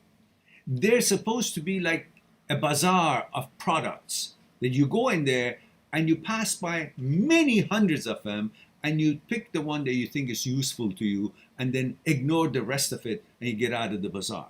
That's what the brain does. Brings all kind of thoughts. It doesn't know what you want. It guesses. It brings everything that it can because it thinks it got to do its job, right, to protect you. So they got to make you aware, to give you all the information. So it comes up with all kind of, conjures up all kind of thoughts. And then you, like the bazaar, you notice what you want to notice and you see if it's useful, useless, you ignore it or you use it. Vetoes and choices in the bazaar, it gets you through and finds you what you want and ignore everything else. Otherwise, you're going to spend your whole day, energy, money, and everything to buy all the shit that they're selling and don't know their use, and they're useless to you. And in fact, hazardous or detrimental to your health and to your well-being and balance. So you don't want to buy everything that they're selling, eat everything that they're selling, do everything that they're suggesting, sign every contract that they're putting in front of you. You judge. Same thing you got to do with the brain. God damn it, do you understand this? The brain is an outside entity. And I've proven it to you that you're not the brain, you're not part of the brain, you're outside of the brain. And the brain, you, and thoughts are separate. I've shown that in this video, which says, let me see. This video is very important as far as I'm concerned. This is something I want you guys to watch. This is in 4 parts, but this video has all the 4 parts. You can watch them part 1, part 2, part 3, part 4, or you can watch it as a whole right here. Right here. There you go. Now you have it.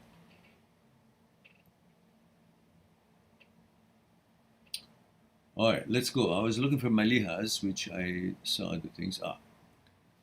Maliha says, Dear Mehran, I am stuck with my past.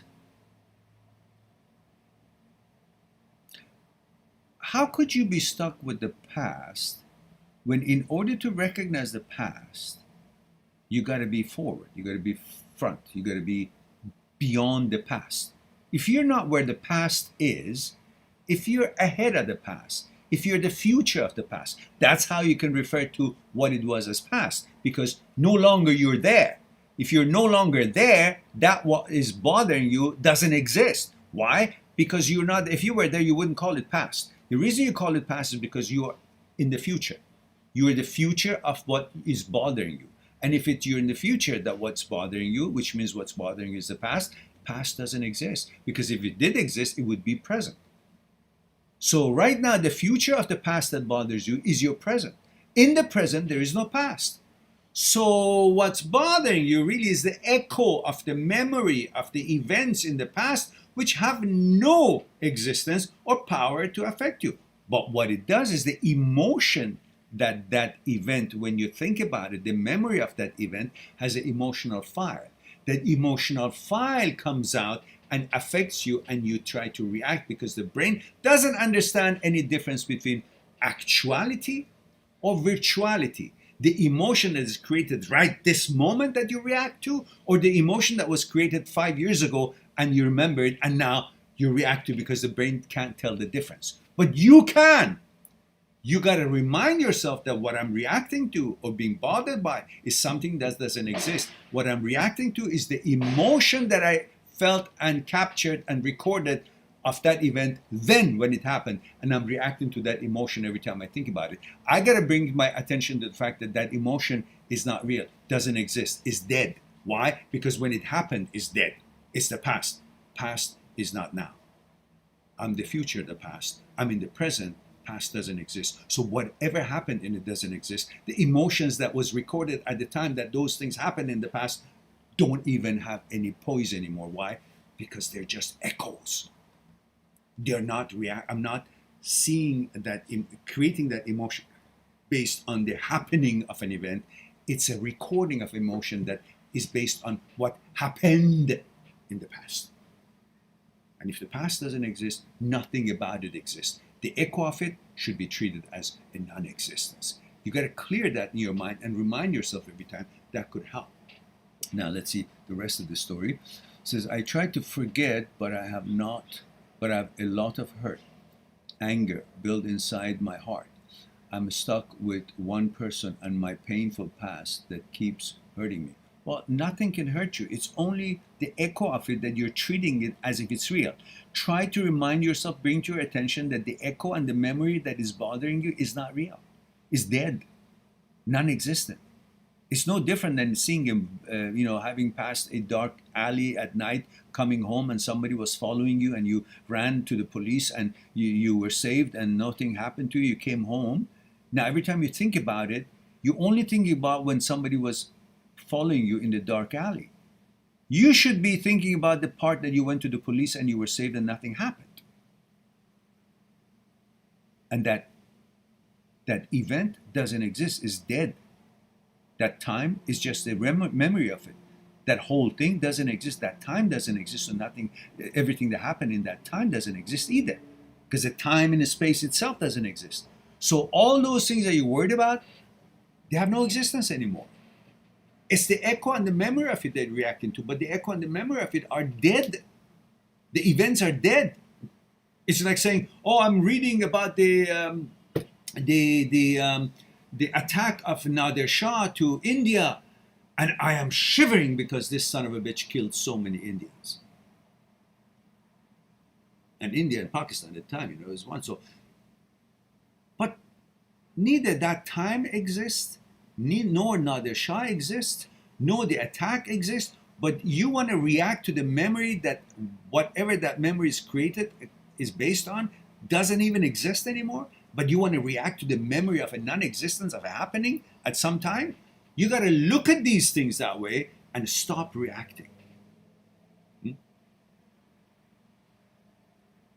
If you want to allow these memories to be represented to you as facts and actuality, then you will act on them and react to them, and it will bother you because you'll always feel threatened by it because you think of them as present moment actuality. But there's nothing actual about it. It's only virtual, but the brain can't tell the difference between virtual and actual, and then makes you react to it as if it's real. You got to remind yourself, this is not real, this is not actual. I don't have to react to it anything at all. Zero, zilch. It's an illusion. It's like a movie. I don't react to the movie. I know the ending of it. And right now, you should simply stop seeking affirmation or identification or interpretation of your existence through somebody else or some event or some shit. Who gives a shit who that guy was? You're not there. He's not part of your life anymore. You don't have to interact with the guy. And you don't have to worry about what he thinks about you. Who the fuck is he to think about anything? What people who know about whatever it was that you were worried about can think about. Who cares about what they think? They should be worried about what happened in their life and what things that they're bothering them. Why would I think that my world is limited to the observers, a few people that I think they have created my world? They don't. They're part of the shit of my world. If they bother me, they're not part of my good part of the world. They're part of the shit of my world. That's how I should treat them. Not to value their opinion and wonder, what are they thinking about me? What this nasty person who hates me is going to think, I got to make sure that he or she really thinks good of me. And that's bothering you. No, don't give a shit. They're nasty people. Move on. That's what I have to say about that.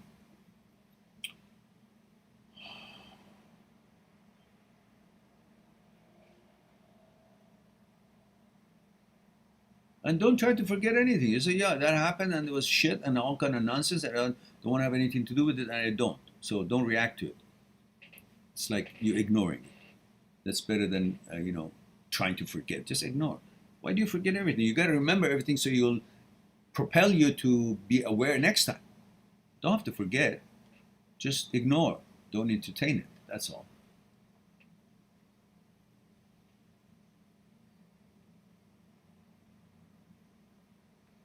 Indilagani says, Durud Mehran, Khubastam, not Khubastam, Khubasti. Khubastam means you're good. You're telling me I'm good. That's Khubastam. Khubasti means you're asking me with a question mark. Are you well? How are you? Hope you're good. Something.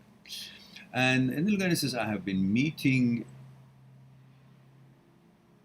numerous girls after my breakup 2 months ago. I feel something that maybe I should take things slow in talking to girls to respect my ex. Why? But he's still hung up on her. You see a girl you like, you talk, it's great, not a problem with it. They blocked me after we broke up. Who? The ex? I don't know why I feel like this, but I know they are moving on as they said they are, and I know I should too. Why you say they? How many exes did you have at the same time? And if they blocked you or didn't block you, you already broke up. So when you broke up, you're supposed to move on. What's wrong with you? Stop that.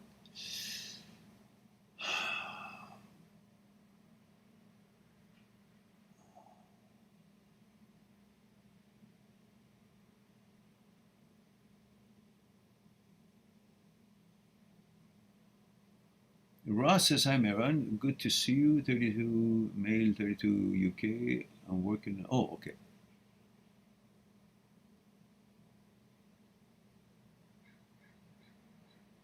Okay.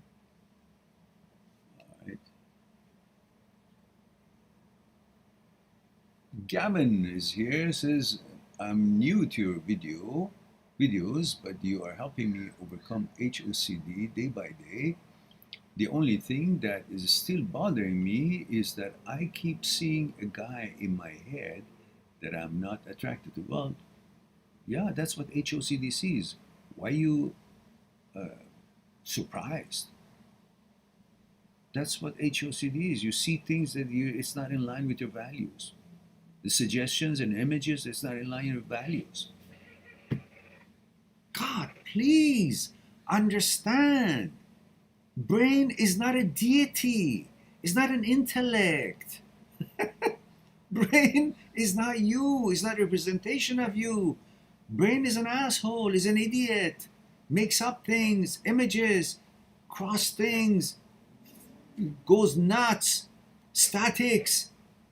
You got to learn to treat brain as what it is, an apparatus, an organ, not you. So you won't go out of whack. Oh, an image, a suggestion, a thought. Yeah, okay. It's like knowing inside the brain of somebody out the other side of the street. You're gonna say, treat it how? Well, that's his brain, that's his thoughts. What does it have to do with me? I want you to treat your brain the same way. That's brain's thoughts, that's brain's thing. It's got nothing to do with me.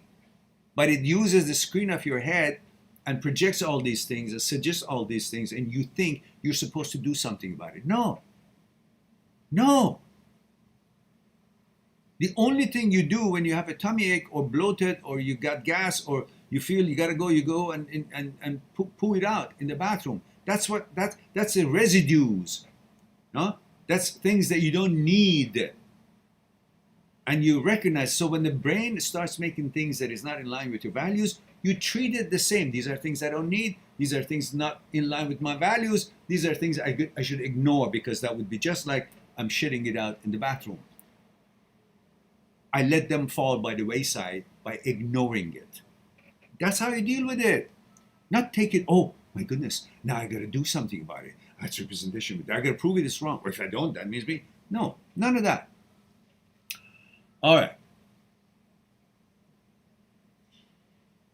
Gavin, and welcome to the channel, by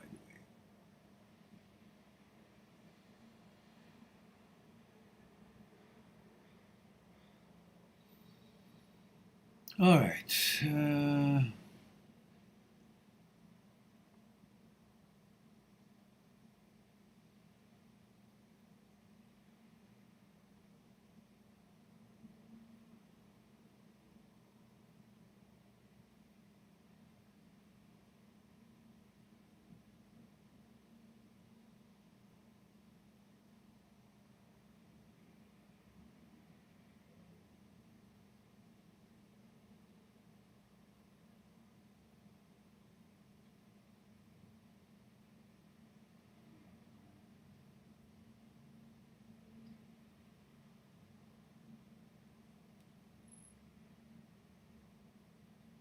Shuaib Khan says, hey Mehran, 24, male, India. I blocked my ex weeks ago and I have never been so peaceful. Why is it like this? Why, you don't want to be peaceful? Why do you ask? Why do you always question? Why do you guys question things that are good? So you blocked her, and that's great. Why it's peaceful? Because you don't have to worry about her thoughts about you, her approval about you, or anything. You're just having your own life. You don't have to, you know, expect this or that, or question why did she say that? What did I do? Kind of judging yourself based on her reactions or her, you know, none of that is there. So that's why it feels good. Why do you need to know why something feels great? It's like asking me, I just had tandoori chicken and it smelled and tasted so good. Why do I like it so much?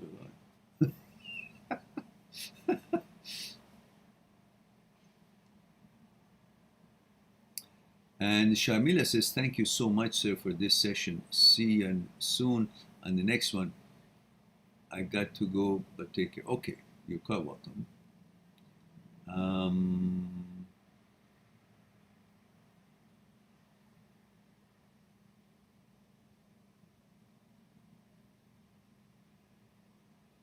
Charles DC says, hello Meron, I'm currently depressed because my ex is living her life and maybe sleeping with other guys. Charles, how old are you? Where are you tuning in from? Please, I need to know all these things. Maybe sleeping with other guys or has a new guy. I feel like it's a disrespect for the 10 years we had together. Listen, the girl broke up with you, left your life, and you think he's gonna go to a convent and start praying? He's left it to go fuck with other guys, and you gotta understand that. You don't call that disrespectful, that she left your life after 10 years, and you find if she now continues with her way out? So just moving toward the door is okay. Crossing the door is okay. Now the problem starts where she goes after that. The whole disrespect was when she broke up the 10-year marriage or relationship. Now you're worried about who she's going to sleep with. What did you think she's going to do? Huh? You got to come to terms with that. Yeah, she's going to fuck other guys, and maybe she's already done it and she's doing it right now. This is how you should be thinking. In order to get that anxiety out of yourself and turn it into, yeah, she's doing it right now. And make that to be something that you're not going to be scared of it, because who cares? It's a thought. Whether she's doing it or not, who cares? That's her life. You got to separate yourself from her life rather than constantly following her around in your brain, in your mind. What is she doing? Does she love me or not? She left you. What does it have to happen for you to recognize that she has severed 10-year relationship and you expect her to do certain things because it will be disrespectful? She doesn't care about what's disrespectful or not. She's out there trying to live her life. That's what you should be doing. When you value her more than you value yourself, you'll be hung around trying to figure out what she's doing, and your mood will go up and down depending on what she's involved and what her activities that she's chosen is.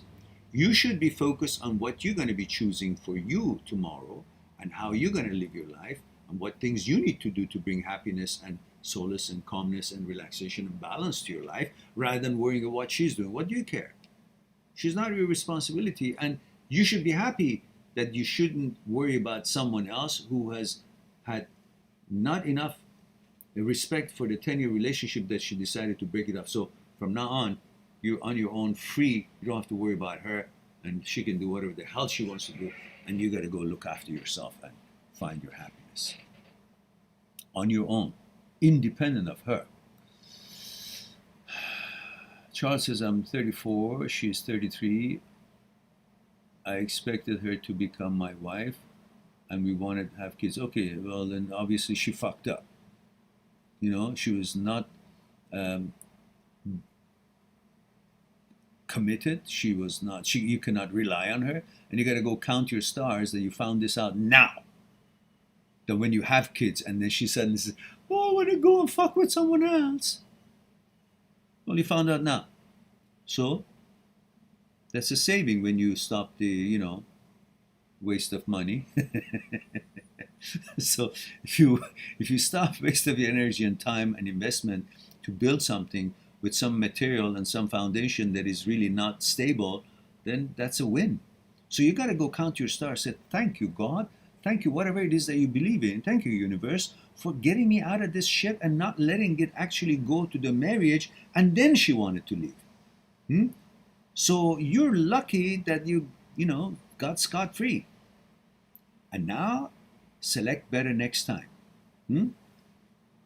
10 years and she does this, well, better now than after you have kids. Anyhow, you're 34. Go find someone who's 27, 28, at least some separation in the age, and build your life. Be independent. Don't need somebody to make you happy. Be happy and then go to into a relationship. Don't seek solutions from them, because a relationship is not a solution to your life. A girlfriend is not a solution, but if you think about the pleasure you receive through intimacy from a girlfriend would act as a remedy to what shortcomings you may have in your life, then that's a mistake. Because then you're considering her a solution. And when you consider something a solution, when she leaves or it doesn't work out, you think the solution to your life is missing and it's severed.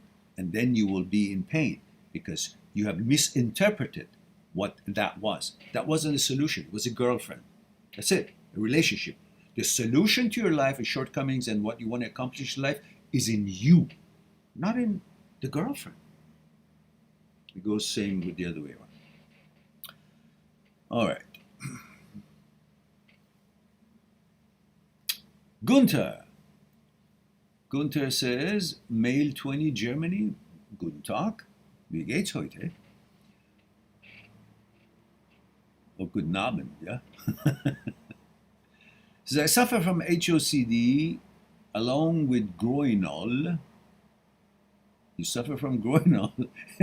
It's okay to have a groinal.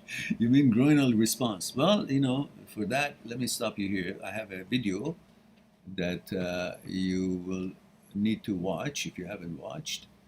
And all you have to do is just go on my search engine of the channel and type in groinal, and you will have a video of 23 minutes and 46 seconds called HOCD groinal response. And that is a good video. I would like you to watch it. I put it here. There's the link for you.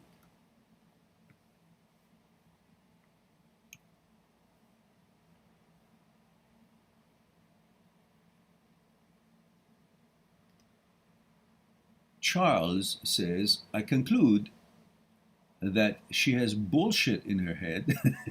God save me then. Thank you, Miran. God bless you, and God bless you as well. Go on, my child. Take your path and journey in life, independent from bullshit.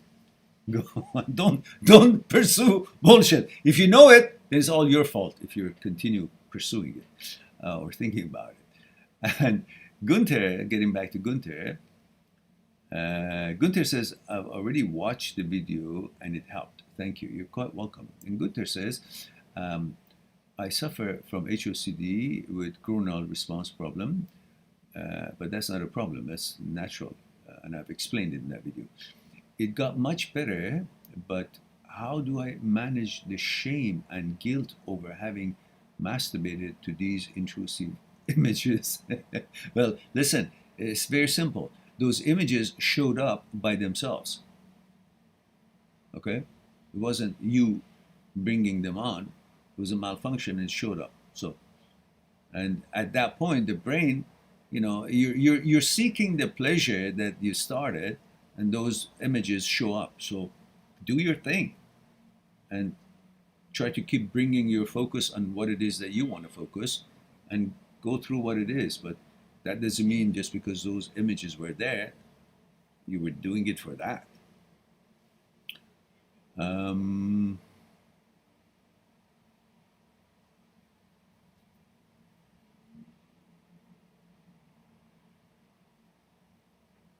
No, it doesn't matter what people know or don't know. It's the matter, the fact is that this HOCD, that's what you should be focusing on. What you do when the HOCD attacks you is not the question. The HOCD attacking you is the one you should focus on. Not, oh, I did this. Well, you did whatever you did because HOCD was controlling your fucking brain. And you should know that. And not get sucked into believing that your reactions to the power of the brain through attacking you by HOCD, those reactions are not your reactions, are HOCD motivated and controlled reactions. You have to understand that. Because if there was no HOCD, you wouldn't do this. HOCD is controlling your behavior and your reactions through the brain, making you believe something that you're not, and it's not in line with your values. Hmm? But you forget that there is a entity that is attacking you due to malfunction of the signaling system of the brain and causing you to believe things based on its abnormality at the moment, dysfunction, malfunction, disorder at the moment. And you're thinking that these reactions to the attack and the manipulation of the HOCD is your responsibility. But the HOCD itself, that is mastermind all of these and put to work all of these, is innocent of it all, and you're the responsible one. No, it's taken over the brain, making the brain malfunction. So everything else that you do is based on the malfunctioning behavior of the brain and creation of these malfunctioning thoughts that are not yours, that are HOCD thoughts. Your actions are HOCD actions. When you understand this, then you have no guilt or shame or anything. You're defending, you're doing whatever it is that at that moment is like they've taken you hostage in a war and they're beating the crap out of you, choking you to death, and making you say, I'm guilty. And to survive, you have no choice. I'm guilty. And you're now focusing on, oh, I said I'm guilty. You're not focusing on the fact that they're choking you to death, that they were controlling the whole behavior. Not feeding you, beating you, no water, dark place, sounds, creating you crazy. None of that matters. The fact that you say, I'm guilty, that's the shame part of it.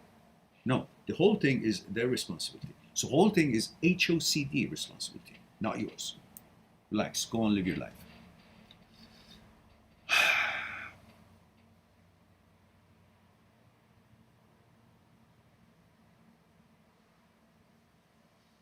Yeah, all right.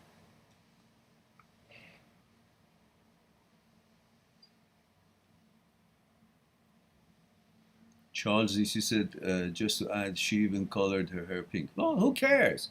She can color it red, green, purple, orange, whatever the fuck it is. You shouldn't care about what she does, what she doesn't. You're still talking about her. I want you to not give a shit. Go find another girl. You're 33 years old, young as a puppy. So shut the fuck up and go find a beautiful girl that you like and she's, want to make a life with you and, select better and get to know each other and see where it goes. Life doesn't begin and end with one woman or one relationship. There's so much in this life that you're supposed to explore and believe that all these offerings are out there. You want to condense the whole experience of the entirety of life in one vagina. One relationship, one woman.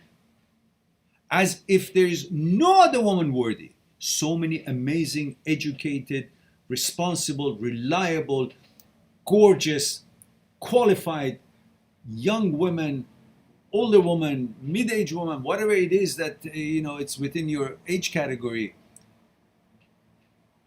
Amazing opportunities, amazing personalities, amazing physical presence and mental abilities and qualities that they can offer.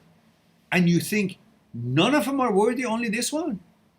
So you sum up your whole entirety of this experience of life to one relationship and woman. In fact, you're disrespecting all other amazing women that are out there. And you're making this girl to be the benchmark? That's a disrespect to women, and women are important part of our life. So just one girl break up with you for whatever reason, I don't give a shit what. You cannot look at all women as if they are nothing, and only this asshole. Now that she's not with you, she's an asshole. I mean, she was good at the time that she was good, but if she's not with you, well, in your mind, it's not the qualified one. That's how you should look at her. But instead, you're looking at her still qualified and you're looking at all the other women as if they're not there. That's disrespect to all the other women. You don't bring all amazing women out there to the level of this one who's not doing you justice. So leave this one as what her worth is for herself and go approach the amazing offerings and amazing abundance that is out there with quality women, intelligent, educated, capable, reliable, solid foundation to get to know each other and see if you guys match and then build something together. Let the shaky, unstable foundations go. The sooner the better. All right.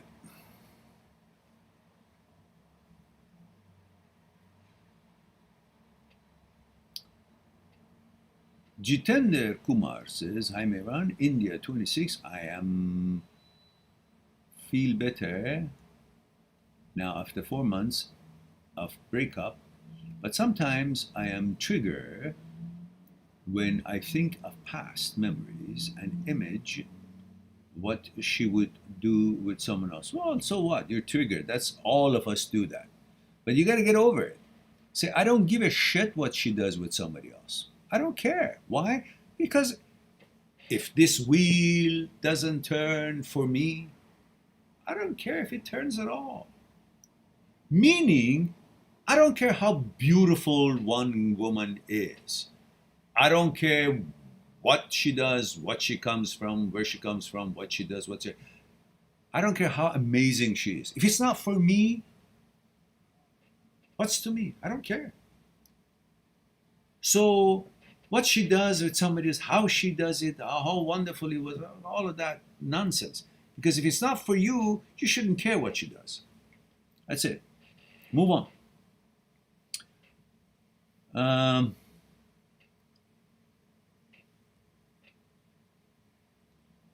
All right, guys. It's 2 hours, 8 minutes, 36 seconds. We've answered all the questions. I hope that you guys had as much fun as I did. I just have to have a little tea here. Don't forget to do that double breathing that I taught you. Get your anxiety out and realign yourself with the energy of the universe and calmness, and get the parasympathetic nervous system active and dominant rather than your sympathetic nerve, which is fight and flight and freeze zone. So do it one with me right now. Breathe in double long breathing.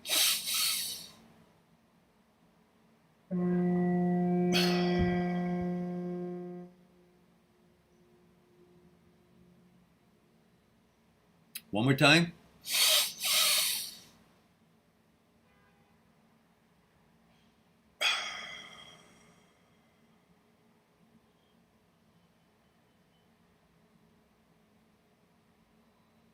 Very relaxed. I love you all. Thank you very much for being here, giving me the opportunity to share a thing or two with you. I look forward to have another session with you guys, perhaps tonight at 9 p.m. I'm not sure. I may. And if not, next week, same time, 1 o'clock, Vancouver time, we'll have a live stream to discuss and explore what may concern you in breakups, relationship, intrusive thoughts, OCD, HOCD, and what else. In the meantime, be good to yourself and to the others. I'll talk to you soon. Bye for now.